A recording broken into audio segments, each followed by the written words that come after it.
주주님들 안녕하세요. 애엄마가 된 린지입니다. 정말 오랜만에 인사드립니다. 요즘 투자하기 많이 힘드시지 않나요? 애플이 20%, 아마존이 40% 하락했어요. 인플레이션은 피부로 느껴져 현생을 위협하고 있고요. 근데 이 인플레이션이 떨어질 기미가 보이지 않습니다. 시장은 방향성을 찾지 못하고 있고요. 글로벌 하우스들은 코에 걸면 코걸이, 귀에 걸면 귀걸이식의 의견을 내고 있고요. 그런데 이렇게 불확실해 보이는 금융시장도 결국은 사람이 움직입니다. 그렇다면 금융시장을 움직이는 사람에 대해서 알아야 하지 않을까요? 요즘 제가 남편보다 자주 보는 글로벌 금융시장의 대통령이자 전 세계 금리를 움직이는 제롬 파월에 대해서 한번 이야기해 볼게요. 제롬 파월은 1953년 2월 4일생으로 한국 나이로 치면 70세입니다. 부티나게 생겼다는 인상을 받았었는데요. 역시나 있는 집 자식이더라고요. 미국의 수도 워싱턴에서 나고 자랐고요. 부유한 고학력의 카톨릭 집안의 6남매 중 하나로 태어났습니다. 어머니는 수학자이자 통계학자였고요. 아버지는 철광회사를 대표하는 변호사였어요. 외할아버지는 미국 카톨릭 대학교 콜럼버스 로스쿨의 학장이자 조지타운 로스쿨의 강사셨어요. 완전 엘리트 집안이죠. 여기서 재밌는 건 제롬 파월이 부모님과 같은 학교를 나왔대요. 그런데 부모님 두 분 모두 학급에서 1등이셨다고 해요. 그럼 정말 저는 부담될 것 같거든요. 실제로 파월 할머니가 이제 부모님 성적표 이렇게 성적 있는 것들 들고 와가지고 너네 부모님이 이렇게 잘했다. 너도 이렇게만 하면 돼. 라고 했다고 하네요. 실제로 파월은 초기에 뛰어난 학생으로 평가받지 못했대요. 그래서 스스로도 혼란스럽다고 고백을 하기도 했습니다. 제롬 파월이 2017년 연준 의장으로 지명됐을 때 두 가지 이유로 주목을 받았습니다. 비전공자, 비유대인. 파월은 경제학 전공자가 아니에요. 75년도엔 프린스턴 대학에서 아프리카 정치를 공부했고요. 정치학 전공이죠. 79년 조지타운 로스쿨에서 법학 박사학위를 받았습니다. 근데 저는 여기서 이런 생각을 혼자 해봤습니다. 어떤 뜻이 있어서 정치학을 공부했을 수도 있죠. 근데 이후의 행보를 보면은 아버지나 할아버지처럼 법조인의 길로 갔어요. 그래서 실제로 이후에 할아버지가 강사로 계셨던 그런 로스쿨에 간 걸로 미루어 보았을 때 아마 대학교는 좀 점수 맞춰서 간 게 아닐까? 라고 추측을 해봤습니다. 트럼프는 본인이 그런 일반적인 방식으로 정계에 진출하지 않았던 것처럼 경제학을 전공하지 않았지만 시장의 움직임을 잘 이해하는 그런 파월을 선택했다라고 합니다. 그러면서 파월은 주목을 받습니다. 무려 40년 만에 유대인도 아니고 경제학 석사 교육을 받지 못한 사람이 전 세계 경제 대통령인 연준의 의장이 되었으니까요. 참고로 우리에게 익숙한 그 이전 의장이죠. 제닛 옐런, 벤 버냉키, 엘린 그린스펀, 폴 볼커 모두 유대인이자 경제학자입니다. 파월도 나름의 본인의 진로에 대해서 내 적성에 대해서 고민을 했던 게 아닐까라고 저는 추측을 해봅니다. 왜냐하면 79년도에 법학 박사학위를 취득한 뒤에 뉴욕으로 이사를 가요. 근데 거기서 잠시 동안 법원의 판사 서기로 일을 했고요. 그리고 81년도부터 84년까지는 아버지랑 같이 변호사로 근무합니다. 참고로 파월이 박사학위를 취득한 나이가 한국 나이로 27살이에요. 그러니까 충분히 진로나 적성에 대해서 고민을 해볼 만하지 않나요? 저도 27살 때는 굉장히 고민을 했던 것 같아요. 그리고 1984년 한국 나이로 32살이죠. 이때부터 본격적으로 금융인으로서의 경력이 시작됩니다. 파월은 32살에 딜런 리든코에서 변호사 겸 투자은행가로 근무하기 시작합니다. 이곳에서 금융가, 상업은행, M&A와 관련된 일을 했고요. 이후에는 최종적으로 부사장까지 승진을 합니다. 굉장히 일을 잘했죠. 아마 정치도 잘했을 거예요. 왜냐하면 딜런 리드앤코는 파월이 정부기관에 입문하게 만들어준 그런 연결고리입니다. 38살, 1990년도에 딜런 리드앤코를 떠나가지고 미국 재무부에서 일하게 되거든요. 근데 이때 조지 부시가 재무장관으로 임명했던 사람이 바로 딜런 리드앤코의 회장인 니콜라스 브래디예요. 그러니까 이제 친구 따라 강남 간다는 말이 우리나라에 있죠. 상사 따라 정부기관에 입문하게 된 거죠. 그 상사인 브래디는 어쨌든 파월이 마음에 들었으니까 데리고 간 거고요. 일도 잘하고 말도 잘 들었겠죠. 파월이 재무부에서 차관으로 일했을 때 39살 때 워렌 버핏을 만났거든요. 워렌 버핏과 관련된 또 재미있는 이야기를 한번 해볼게요. 버핏이 1987년 블랙 먼데이가 있던 해죠. 이때 살로몬 브라더스에 7억 달러를 투자를 합니다. 그때까지 버핏이 투자한 금액 중에서 가장 큰 금액이었어요. 그런데 바로 이 살로몬 브라더스가 몇 년 뒤 91년도에 불법 국채 매입 스캔들로 곤혹을 겪게 됩니다. 근데 이때가 바로 파월이 재무부 차관으로 정부 부채를 발행하는 일을 했던 때예요. 이때 발행하는 대상인 1차 딜러인 살로몬 브라더스가 불법적으로 사익을 취하고 있다는 사실을 발견하게 된 거예요.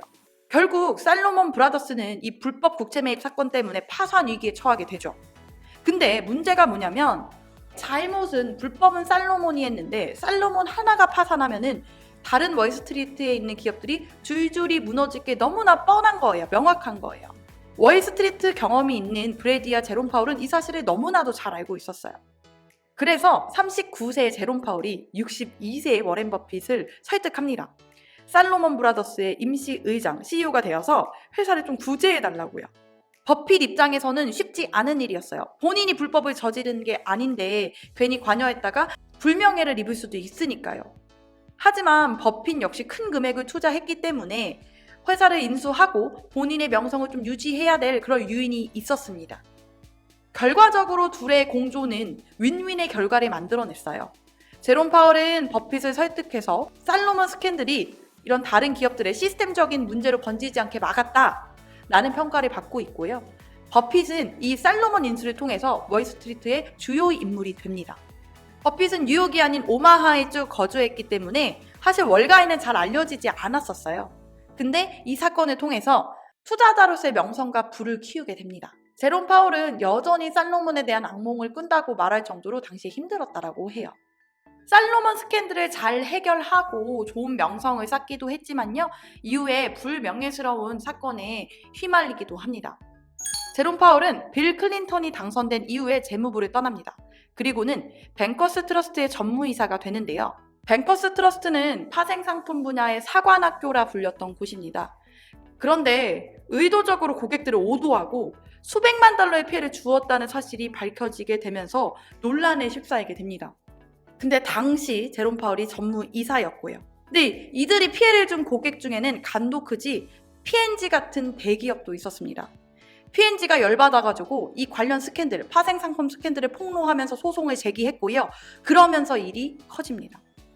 이후에는 트레이더들 간의 대화가 녹음된 테이프가 공개되면서 더 큰 충격을 주었는데요. 파월은 참 타이밍도 기가 막히죠. P&G가 소송을 한 바로 뒤 95년도에 사임을 합니다. 그러면서 동시에 이후에 관련된 소송에서 전혀 이름이 언급되지 않았고요. 이렇게 보면은 굉장히 손절의 귀재가 아닌가라고 생각이 됩니다. 잘 빠져나간 거죠. 그리고 이후에 97년도 45세에 칼라일 그룹의 파트너로 일하게 됩니다. 정부 기관에서 일했던 경력을 활용해서 커리어의 정점을 찍은 셈이죠. 당시 칼라일의 고문이 조지 부시였거든요. 역시 출세를 제대로 하려면 네트워크가 있어야 돼요. 파월은 이 칼라일 그룹의 파트너로 일하면서 부를 축적합니다. 근데 칼라일 하니까 어디서 들어본 것 같지 않나요? 외환위기 때 우리나라의 한미은행을 사서 시티그룹에 매각해서 8천억을 벌었던 바로 그 회사. 그 회사가 바로 칼라일입니다.